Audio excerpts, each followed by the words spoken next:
그러므로 너희가 그리스도와 함께 다시 살리심을 받았으면 위의 것을 찾으라. 거기는 그리스도께서 하나님 우편에 앉아 계시느니라. 위의 것을 생각하고 땅의 것을 생각하지 말라. 이는 너희가 죽었고 너희 생명이 그리스도와 함께 하나님 안에 감추어졌습니다. 우리 생명이신 그리스도께서 나타나실 그때 너희도 그와 함께 영광 중에 나타나리라. 그러므로 땅에 있는 지체를 죽이라. 곧 음란과 부정과 사욕과 악한 정욕과 탐심이니 탐심은 우상 숭배니라. 이것들로 말미암아 하나님의 진노가 임하느니라. 너희도 전에 그 가운데 살 때에는 그 가운데서 행하였으나 이제는 너희가 이 모든 것을 벗어버리라. 곧 분함과 노여움과 악의와 비방과 너희 입에 부끄러운 말이라. 너희가 서로 거짓말을 하지 말라. 옛사람과 그 행위를 벗어버리고 새 사람을 입었으니 이는 자기를 창조하신 이의 형상을 따라 지식에까지 새롭게 하심을 입은 자니라. 거기에는 헬라인이나 유대인이나 할례파나 무할례파나 야만인이나 수구디아인이나 종이나 자유인이 차별이 있을 수 없나니 오직 그리스도는 만유시요 만유 안에 계시니라. 오늘은 방향전환이라는 제목으로 함께 하나님 말씀 증거하겠습니다. 옛날 옛적에 엄마 청개구리와 아들 청개구리가 살았습니다. 엄마 청개구리는 아들 청개구리를 끔찍히 사랑했습니다. 그런데 아들 청개구리는 엄마 청개구리의 말을 지독하게도 듣지 않았습니다. 아들 청개구리는 엄마 청개구리가 말하는 반대로만 행동했습니다. 그러던 어느 날 엄마 청개구리가 병에 걸려 살 날이 얼마 남지 않게 되자 아들 청개구리를 불러서 마지막 유언을 남겼습니다. 아들아, 엄마가 몸이 아파 죽을 것 같구나. 내가 죽게 되면 냇가에 묻어다오. 엄마 청개구리는 산에 묻히기 위해서 아들 청개구리에게 반대로 냇가에 묻어달라고 말한 것입니다. 얼마 시간이 지나지 않아서 엄마 청개구리가 죽게 되었고, 그런데 하필 아들 청개구리가 그제서야 엄마의 희생과 엄마의 사랑을 깨닫게 된 것입니다. 철이 든 것이죠. 그래서 그 유언을 그대로 들어드리기 위해서 냇가에 엄마 청개구리를 묻어드렸고, 비가 오는 날이면 엄마의 무덤이 떠내려 갈까 봐 개구리가 그렇게 운다라고 합니다. 여러분, 아들 청개구리는 개구리 인생의 위대한 방향 전환을 하게 된 것입니다. 언제 방향 전환이 일어났죠? 개구리 인생에 언제 방향 전환이 일어났죠? 엄마 청개구리가 죽고 나서야. 엄마 청개구리가 죽고 나서야 엄마 청개구리의 사랑과 헌신, 평생 자신을 끔찍하게 사랑해 주신 그 사랑을 깨닫게 되었고, 그때서야 이 마지막 유언과 같은 부탁을 순종하게 된 것입니다. 여러분, 오늘 살펴볼 골로새 3장 말씀도 이 구도와 비슷합니다. 골로새서는 크게 1, 2장과 3, 4장 이렇게 두 부분으로 나눌 수 있거든요. 오늘 3장 말씀은 새로운 단락이 시작되는 부분이에요. 지난주까지 1, 2장을 통해서 우리는 예수 그리스도의 죽음과 부활이 무엇을 의미하는지, 그리고 예수 그리스도의 죽음과 부활이 이 땅을 살아가는 우리에게 어떤 의미가 있는지, 어떤 근본적인 변화를 일으키는지 살펴보았습니다. 한마디로 교리에 관한 부분이었고, 오늘 3장 말씀부터는 그렇다면 예수의 죽음과 부활을 경험하고 예수와 함께 죽고 예수와 함께 살리심을 받은 이 교리를 깨달은 자가 어떻게 살아야 하는지에 대해서, 방향 전환에 대해서 말해주는 부분이 3장입니다. 그래서 오늘 세 단락이 시작되는 이 3장 1절부터의 말씀은 바울이 쓰긴 했지만 1, 2장에서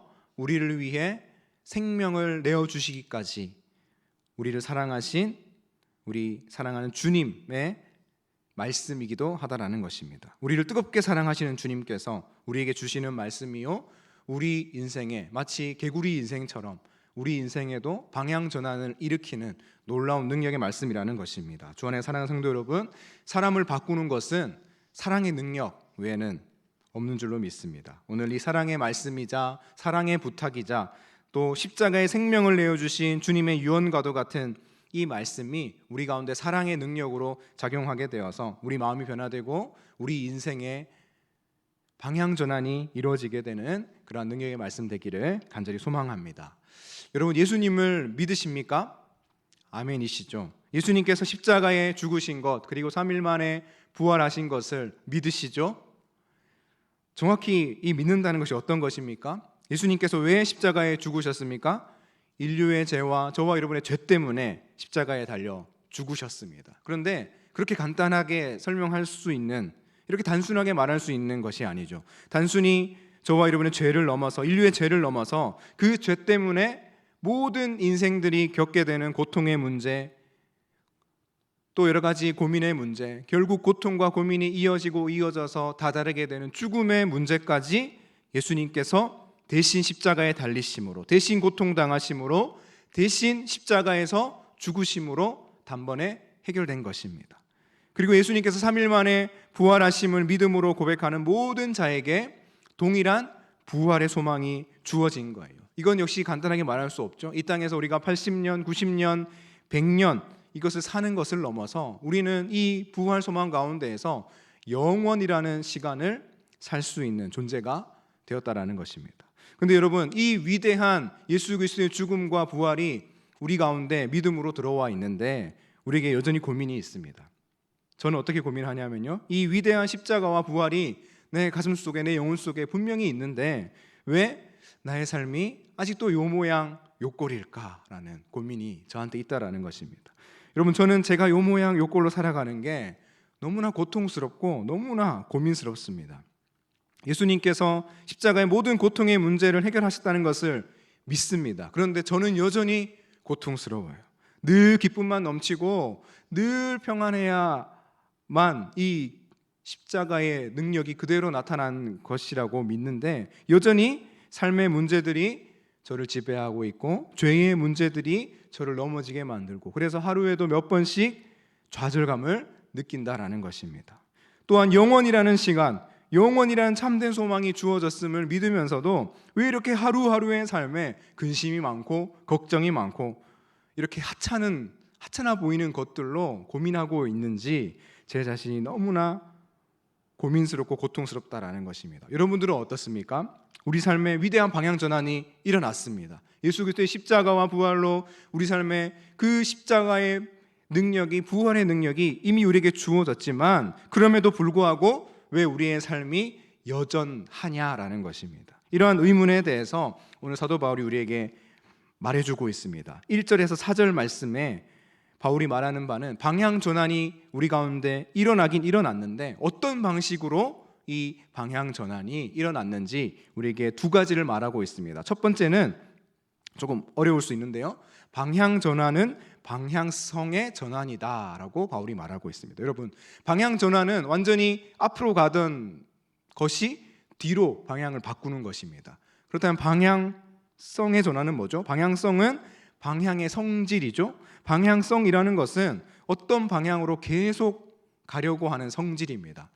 물리학으로 말하면 관성이에요. 계속 앞으로 가고 있던 물체가 계속 앞으로 가려는 성질을 그대로 가지고 있는 것입니다.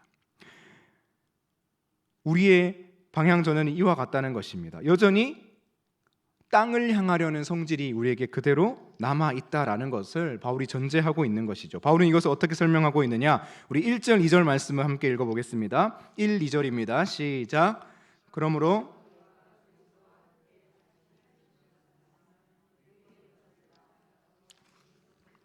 하나님 우편에 앉아 계시느니라 위의 것을 생각하고 땅의 것을 생각하지 말라. 바울이 말합니다. 그러므로 너희가 그리스도와 함께 다시 살리심을 받았으면, 이 말에는 전제되어 있죠. 예수님과 함께 죽고 십자가에 죽고 그 부활의 소망 가운데 있다면 어떻게 말하죠? 위의 것을 찾으라라고 말합니다. 여기서 찾으라라는 말은 원어로 보면 집요하게 찾다, 열정적으로 구하다라는 의미입니다. 즉 위의 것, 위를 향하는 방향으로의 방향성을 집요하고 열정적으로 구하고 유지하라는 바울의 권면인 것입니다. 다시 말씀드리지만 우리 가운데 이미 예수 그리스도를 믿음으로 위대한 방향 전환이 온전히 이루어졌습니다. 하지만 바울이 전제하고 있는 것은 무엇입니까? 방향성은 아직 우리에게 남아있다라는 것입니다. 그래서 우리 삶에는 여전히 죄스럽고 연약한 모습이 남아 있다라는 것을 바울이 설명하고 있습니다. 2절 말씀을 보시면 부연 설명합니다. 위의 것을 생각하고 땅의 것을 생각하지 말라. 바울은 위의 것만 생각하고 땅의 것은 생각도 하지 말라, 이렇게 칼로 물을 자르듯 말하고 있지 않습니다. 땅의 것을 향하는 방향성이 여전히 남아 있다라는 것을 전제하면서 위의 것을 향하고자 하는 방향성을 힘써 유지하라라고 우리에게 권면하는 것입니다. 이것이 고민 많은 우리의 삶을 잘 설명해 주죠. 이 땅에서 우리는 여전한, 말 그대로 여전한 삶을 살고 있고, 여전히 죄성이 남아 있고, 여전히 세상을 사랑하고, 여전히 형제와 자매를 온전히 사랑하지 못하는 우리의 고민이 있는데, 이 고민을 설명해 주는 거예요. 방향성이 우리에게 여전히 남아 있기 때문에 우리의 그러한 모습이 남아 있을 수 있다라는 것입니다. 그런데 오해하시면 안 됩니다. 방향성이 남아 있기 때문에 어쩔 수 없다, 적당히 이렇게 타협하며 살아도 된다라는 의미는 아닙니다. 우리의 연약함을 인정하고 더 겸손하게, 더욱더 땅이 아닌 위의 것을 생각하고 위의 것을 향하는 삶이 우리 가운데 추구되어야 한다라는 것입니다. 두 번째로 바울은 3, 4절에서 방향 전환이 어떤 방식으로 일어났느냐, 첫 번째는 방향 전환은 방향성의 전환이다라고 했고요, 두 번째는 같이 한번 읽어볼까요? 방향 전환은 지금은 감추어졌으나 그때는 나타날 것이다. 우리 같이 읽어볼까요? 시작. 방향 전환은 지금은 감추어졌으나 그때에는 나타날 것이다. 말이 어려워 보이는데 성경 말씀 그대로 있습니다. 우리 3절 4절 말씀 읽어볼까요? 시작. 이는 너희가 죽었고 너희 생명이 그리스도와 함께 하나님 안에 감추어졌습니다. 우리 생명이신 그리스도께서 나타나실 그때에 너희도 그와 함께 영광 중에 나타나리라. 3절과 4절을 한번 보시면요, 3절은 십자가 사건을 말하고 있습니다. 십자가에 우리가 예수 그리스도와 함께 죽었다라는 것이죠. 4절은 무엇입니까? 예수 그리스도의 부활을 전제하면서 마지막 때에 우리에게 주어질 부활의 영광을 말하고 있습니다. 우리도 장차 마지막 때에 그리스도와 함께 부활할 것이다 라는 것을 말하고 있죠. 그런데 3절과 4절 맨 마지막 표현을 한번 주목해 보십시오. 3절은 뭐라고 되어 있죠? 감추어졌다. 4절은 나타날 것이다, 나타나리라, 나타날 것이다, 미래의 일을 가정하고 있죠. 바울이 의도하는 바는 무엇이냐? 너희는 십자가에서 예수 그리스도와 함께 감추어졌다. 그리고 마지막 때에 예수 그리스도가 나타나실 그때에 예수 그리스도와 함께 나타날 것이다. 지금은 감추어졌고, 지금은 우리의 온전한 모습이, 이 방향 전환 때문에 온전한 모습이 나타나지 않지만 하나님이 예정하신 그때, 예수님께서 다시 이 땅에 오시는 그때에는 우리의 온전한 방향 전환의 모습이 우리 가운데 일어날 것이다 라는 것을 바울이 말하는 것입니다. 여러분들은 저를 잘 모르실 텐데 저는 저를 잘 알고 있습니다. 제 생각에 저는 되게 별로인 사람입니다. 네. 여러분들 잘 모르셨죠? 저는 제가 어떤 사람인지 잘 알고 있습니다. 제가 얼마나 속이 좁은 사람이며 제가 얼마나 사람들 가운데 드러나기를 은근히 바라는 사람인지, 다른 사람을 깎아내리고 다른 사람을 헐뜯는 방식으로 내가 좀 드러나야지, 이런 방식으로 제 안에 만족을 이루어내는 사람인지 저는 잘 알고 있습니다. 또 저는 되게 교만한 사람이에요. 그래서 아마 저를 알게 되시면 되게 밥맛 떨어지는 사람이다라고 생각하실 겁니다. 그런데 한편으로는 저는 제 안에 되게 괜찮은 면이 있다는 것도 알고 있습니다. 어떤 면이냐? 내가 가진 이 모든 약점과 연약함이 오직 예수 그리스도 안에서 해결된다. 내 인생의 유일한 소망은 예수님 한 분뿐이다. 이런 소망이 제 안에 놀랍게도 같이 있어요. 이 말씀과 이 복음만이 나로 하여금, 나라는 사람으로 건강한 자아로 살게 하신다. 그래서 제 안에 어떤 말들이 있냐면요, 에이, 이 땅에 가서 소망이 없잖아, 이런 말을 제가 속으로 한다니까요. 에이, 내가 겨우 이런 하찮은 것들로 고민하고 있었다니, 정신 차리자, 난 그런 사람이 아니잖아. 이런 기특한 면이, 이런 훌륭한 면이 제 안에 있다라는 것입니다. 오히려 진리를 더 알고 싶고 복음을 더 이해하고 싶고 십자가의 죽음과 예수님의 부활이 내게 더 깊이 와닿아서 난 세상의 기준과는 완전히 다른 차원의 사람으로 이 땅을 살고 말 테야라는 그런 열망이 저한테 있다라는 것입니다. 두 가지가 공존하고 있는 것이죠. 제 안의 약점과 연약함, 교만함 때문에 밥맛이 떨어져서 정말로 견딜 수가 없는데, 동시에 제 안에 이런 위대한 소망이 공존하고 있다는 점이 때로는 나한테 이런 기특한 면이, 이런 생각을 제 안에 제 스스로에게 한다라는 것입니다. 이것이 무엇입니까? 이 모습이 바로 그리스도인의 모습이라는 것입니다. 이 모습이 바로 방향전환, 위대한 방향전환이 이루어진 채 이 땅을 살아가지만 여전히 방향성, 죄의 방향성을 가지고 여전히 감추어진 그 온전하지 못한 모습으로 살아가는 그리스도인의 모습이라는 것입니다.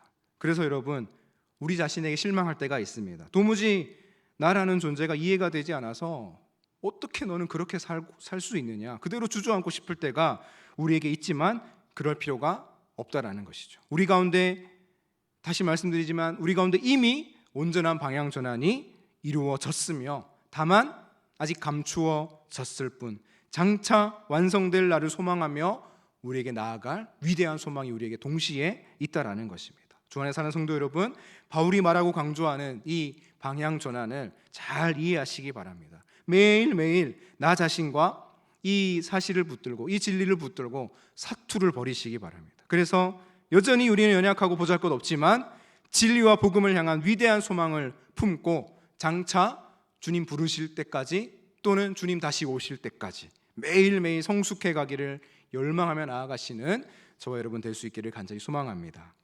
그렇다면 죄성과 방향성을 가지고 감추어진 채 아직 온전한 방향 전환을 이루어내지 못한 채 이 땅을 살아가는 우리가 유의해야 할 것이 무엇이냐? 오늘 바울이 두 가지를 말하고 있습니다. 첫 번째는 바로 우상 숭배입니다. 5절 말씀 같이 읽어볼까요? 시작. 그러므로 땅에 있는 지체를 죽이라. 곧 음란과 부전과 사욕과 악한 정욕과 탐심이니 탐심은 우상 숭배니라. 바울은 지금 열거하고 있는 이런 죄의 목록 같아 보이는 이런 것들을 지체를 죽이라라고 표현하면서 말하고 있습니다. 어떤 것들이죠? 음란과 부정과 사욕과 악한 정욕과 탐심, 그리고 우상 숭배까지. 바울이 열거한 목록들은 모두 다 마지막에 있는 우상 숭배를 향하고 있습니다. 바로 창조주를 배신하는 피조물로서의 우상 숭배, 신랑 되신 하나님을 배신하는 신부로서의 우상 숭배를 의미하고 있는 것이죠. 여러분, 에덴 동산에서 배신자가 나타났죠. 배신의 사건이 일어났습니다. 바로 선악과 사건이죠. 인간이 창조될 때에는 하나님 한 분만으로 충분하도록, 하나님 한 분만으로 만족하도록 창조되었습니다. 그래서 인간은 하나님 안에서만, 하나님과 교제하며 하나님과 교통하는 가운데에서만 그 인간됨의 정체성을 충족시킬 수 있었습니다. 그런데 작은 틈이 벌어졌습니다. 작은 균열이 생겼습니다. 인간이 어리석은 시도를 감행합니다. 어떤 시도죠? 하나님이 아닌 다른 곳으로 자신의 정체성을 규정하려는 시도였습니다. 선악과를 따먹는 행위였죠. 이 시도는 인간의 마음에 불순한 마음을 심었어요. 나도 하나님처럼 되고 싶다. 이 말은 곧 하나님이 아닌 다른 것으로 나는 만족감을 얻고 싶다라는 그런 뜻입니다.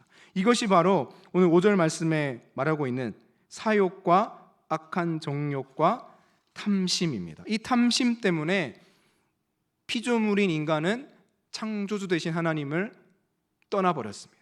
이 탐심 때문에 인간은 신랑 되신 하나님이 아니라 다른 남편을 찾아 떠나간 것이죠. 이것이 또한 설명하고 있는 것이 5절에 음란과 부정입니다. 바람을 피우는 것이죠. 다른 남편을 찾아서 떠나버린 것입니다. 여러분, 구약의 역사를 보면 이스라엘은 지속적으로 하나님을 떠났습니다. 신랑 되신 하나님을 떠나서 다른 남편을 찾아 목을 맸습니다. 구약 성경을 보면 그래서 하나님께서 가장 진노하시는 순간이 언제죠? 바로 이스라엘 백성들이 신랑 되신 하나님을 떠나서 다른 우상들에게 절을 하고 다른 우상들을 사랑하고 그들을 섬길 때이죠. 거룩한 신부와 같은 이스라엘 백성이 남편 되신 하나님을 떠나서 우상숭배의 범죄를 저지를 때 하나님은 가장 진노하십니다. 바울은 우상숭배의 죄를 하나님께서 얼마나 싫어하시는지 잘 알고 있었고 골로새 교회를 향해 이렇게 말하고 있습니다. 6절 말씀 보시면 이것들로 말미암아 하나님의 진노가 임하느니라. 여러분, 우상숭배가 우리를 해롭게 하고 우리를 좀먹게 하고 하나님을 떠나게 만드는 것도 물론 해악입니다. 그런데 가장 큰 해악은 원본적인 해악은, 근본적인 해악은 뭐냐? 신랑 되신 하나님, 창조주 되신 하나님을 떠나는 데 있는 것입니다. 이것이 이 땅에서 죄성과 방향성을 가지고 감추어진 채 매일매일 사투를 벌이며 살아가는 저와 여러분, 주의 백성들이 유의해야 할 첫 번째 우상 숭배의 죄입니다. 두 번째는 어떤 죄이냐면요, 바로 혀의 범죄입니다. 8절부터 우리 9절 중간 부분까지 함께 읽어볼까요? 8절 9절입니다. 시작. 이제는 너희가 이 모든 것을 벗어버리라. 곧 분함과 노여움과 악의와 비방과 너희 입에 부끄러운 말이라. 너희가 서로 거짓말을 하지 말라. 여기까지 모든 것을 벗어버리라 라고 말하죠. 어떤 것들이죠? 분함과 노여움과 악의와 비방과 너희 입에 부끄러운 말이라. 9절 너희가 서로 거짓말을 하지 말라. 하나같이 바로 혀의 범죄들입니다. 성경에는 입, 또 입술, 혀를 조심하라는 구절들이 정말 많이 있지 않습니까? 여러분, 혀는 너무너무 위험합니다. 혀는 우리를 한순간 가장 높은 자리에 있게 하다가도 순식간에 가장 낮은 자리로 옮겨버리게, 떨어지게 만드는 것이 우리의 혀입니다. 혀에는 죽음도 있고 생명도 있어서 말 한마디로 인해서, 그 혀가 하는 내뱉는 말 한마디로 인해서 사람이 죽기도 하고 사람이 살기도 합니다. 이처럼 혀는 극단적인 이중성을 가지고 있습니다. 야고보 사도가 이 혀의 이중성을 제대로 지적했거든요. 야고보서 3장 8절 9절 말씀 같이 읽어볼까요? 시작. 혀는 능히 길들일 사람이 없나니 쉬지 아니하는 악이요 죽이는 독이 가득한 것이라. 이것으로 우리가 주 아버지를 찬송하고 또 이것으로 하나님의 형상대로 지음을 받은 사람을 저주하나니. 혀의 이중성이죠. 우리의 혀는 아주 놀라운 능력을 가지고 있습니다. 찬송 모드에서 저주 모드로 순식간에 스위치 하나만 껐다 켰다 할 수 있는 아주 뛰어난 능력을 가지고 있는 것이 우리의 혀라는 것입니다. 그래서 혀는 정말로 유의해야 할 존재입니다. 우리 매일매일의 삶의 순간순간마다 끊임없이 혀를 제어하는데 우리 에너지를 마땅히 들여야 하는 것입니다. 여러분, 제가 밤에 잠자리에 누우면 그날 하루를 생각하면서 거의 매일 같이 하게 되는 생각이 두 가지가 있습니다. 한 가지는 오늘 하루를 돌아보면서 내가 왜 그때 그런 말을 했을까이고, 또 한 가지는 내가 그때 그 한마디 말을 더 안 했기에 망정이지 천만다행이다라는 이 두 가지 생각이에요.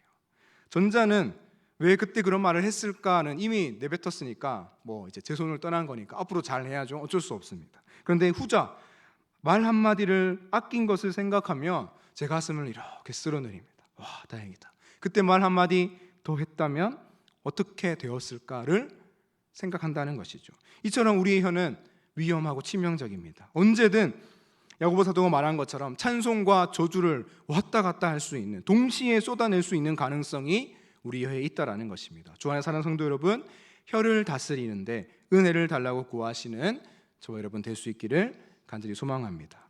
그렇다면 바울이 말하는 우상 숭배의 죄, 또 혀의 범죄를 다스리고 땅의 것이 아닌 위의 것을 생각하는 위대한 방향전환, 이 방향전환을 해내기 위한 힘이 어디에 있느냐? 바울은 그 비결을 두 가지로 말하는데요. 첫 번째는 우리 한번 따라할까요? 우리의 신분을 확인하라.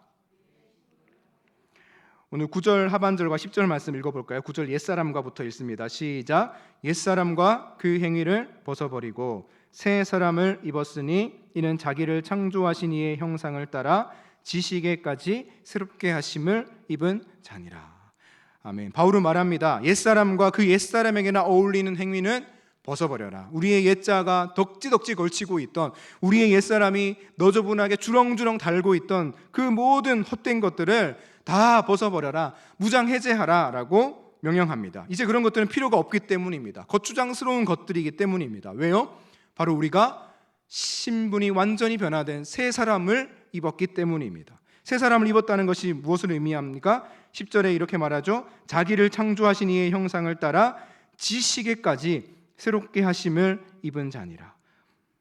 이 당시 골로새 교회를 물들이고 있던 영지주의의 핵심 키워드가 지식이지 않습니까? 바울은 이 지식이라는 단어를 사용하면서 지식이 전부라고 생각했어요, 골로새 교회의 성도들. 그래서 바울은 지식에까지 새롭게 하심을 입었다라고 말하면서 그리스도인은 머리끝부터 발끝까지 완전히 새 사람을 입은 존재다라고 골로새 교회의 성도들을 향해 또한 오늘 우리들에게 말하고 있습니다. 완전한 신분의 변화, 위대한 새 창조의 역사가 그리스도인 가운데 일어난 것입니다. 이전에는 죄의 노예였습니다. 죄를 섬기며 죄 앞에 무릎을 꿇고 죄 앞에 머리를 조아리는 비참한 존재였는데, 이제는 십자가의 속량하심으로 종에서 해방이 되었고, 그뿐만이 아니라 하나님 아버지의 양자가 되고 자녀가 되는 신분의 변화가 머리끝부터 발끝까지 온전하게 이루어졌다라는 것입니다. 우리의 이 신분의 변화를 기억할 때 우리는 위대한 방향전환의 역사를 계속 수행해 나갈 수 있는 것입니다. 두 번째로 방향전환의 힘은 어디에서 오느냐? 한번 따라할까요? 차별 없는 사랑을 기억하라. 오늘 보면 11절 말씀입니다. 우리 같이 읽어볼까요? 시작.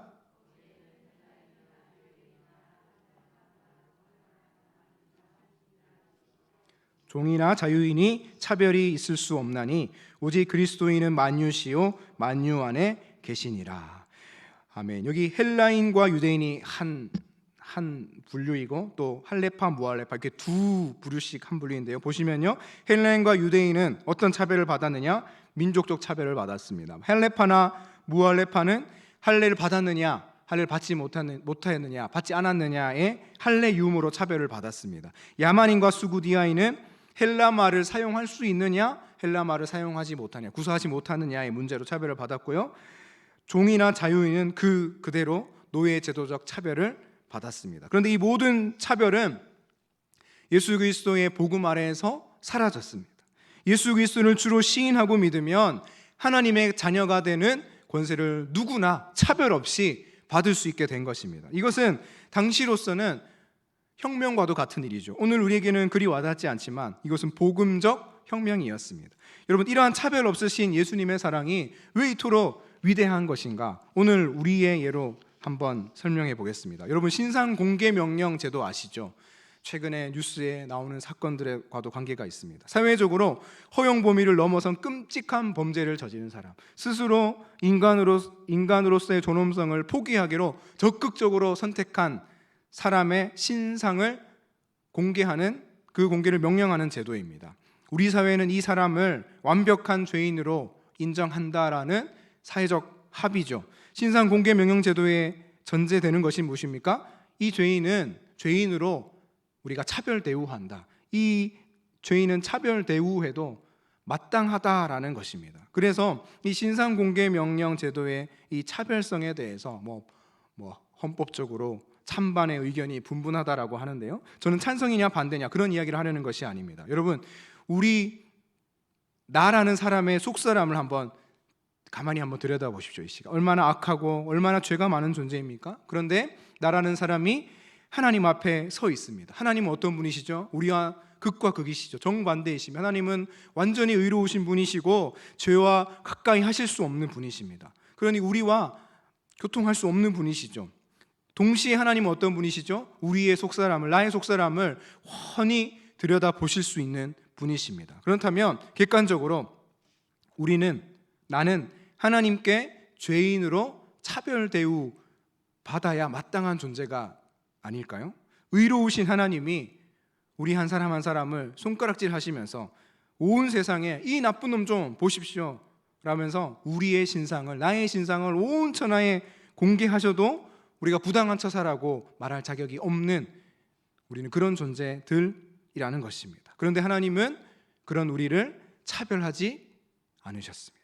하나님은 우리에게 그런 차별 대우를 하시지 않고 오히려 차별 없는 사랑으로 우리를 용서하십니다. 우리를 용서하시는 것을 넘어서 우리에게 완전한 무죄와 자유를 선포해 주셨습니다. 이 무죄와 자유를 넘어서 우리를 자녀 삼아 주셨다라는 것입니다. 이것이 차별 없으신 우리 하나님의 사랑입니다. 여러분, 우리가 어찌 이 사랑을 값없이 거저받아 누리고도 여전히 땅의 것을 향해서 적극적으로 땅의 것들과 손잡고 땅의 것들과 짝짝꿍하면서 그렇게 지낼 수 있겠습니까? 이 위대한 차별 없는 사랑을 받은 자라는 사실을 우리가 기억한다면 우리의 삶의 방향은 오롯이 위를 향하고 하나님을 향하고 영적인 것을 사모하고 거룩한 것을 향하여 끊임없이 매일매일 사투를 벌이면서 나아가야 하지 않을까요? 이 차별 없는 위대한 사랑이 우리에게 주어졌다라는 것입니다. 주 안에 사는 성도 여러분, 이 사랑을 기억하시면서 매일매일 우리의 삶을 힘있게 살아갈 수 있기를 간절히 소망합니다. 말씀을 맺겠습니다. 오늘 말씀은 저와 여러분을 위해 골로새서 1장 2장에서 생명을 내어주신, 우리를 위해 모든 것을 바치신, 또 우리를 위해 외아들, 독생자 아들을 내어주신 주님의 사랑의 부탁이요 예수님의 유언과 같은 말씀입니다. 우리가 이 부탁과 유언과 같은 말씀을 어찌 허투루 들을 수 있겠습니까? 사람을 변화시키는 건 오직 사랑뿐이라고 했는데, 그 사랑이 어떤 사랑입니까? 생명을 내어주신, 이 세상 어떤 것과도 비교할 수 없는 가장 위대한 사랑이기 때문에 우리의 삶에 위대한 방향 전환의 역사가 일어난 것이고 계속적으로 일어날 수 있는 것입니다. 주 안에 사는 성도 여러분, 우리의 신분을 바꾸어 주시고 차별 없으신 위대한 주님의 사랑 우리에게 베푸셨다는 사실을 기억하며 우리 삶과 인생 가운데 계속해서 위대한 방향 전환의 역사를 끝까지 감당해 가시는 저와 여러분 될 수 있기를 예수 그리스도의 이름으로 축원합니다. 이 시간 말씀 기억하며 함께 기도하겠습니다. 우리의 삶이 여전히 연약하게 느껴지는 이유는 방향성을 가진 채 감추어져 있기 때문인 줄로 믿습니다. 하지만 동시에 우리 안에 위대한 소망이 공존한다는 사실 기억하며 결코 좌절하는 인생 되지 않게 하여 주옵소서. 우상 숭배를 멀리하게 하시고 혀의 범죄를 다스리는 능력과 은혜를 우리 가운데 허락하여 주옵소서. 우리의 신분을 완전히 바꾸어 주시고 또한 차별 없는 이 세상 가장 큰 사랑을 우리에게 주셨다는 것을 기억하며 감격하며 오늘도 우리에게 주어진 하루, 우리에게 주어진 인생 끝까지 방향 전환의 역사를 이뤄갈 수 있는 우리 모두가 되게 하여 주옵소서. 이 시간 주님의 이름 부르고 함께 기도하겠습니다.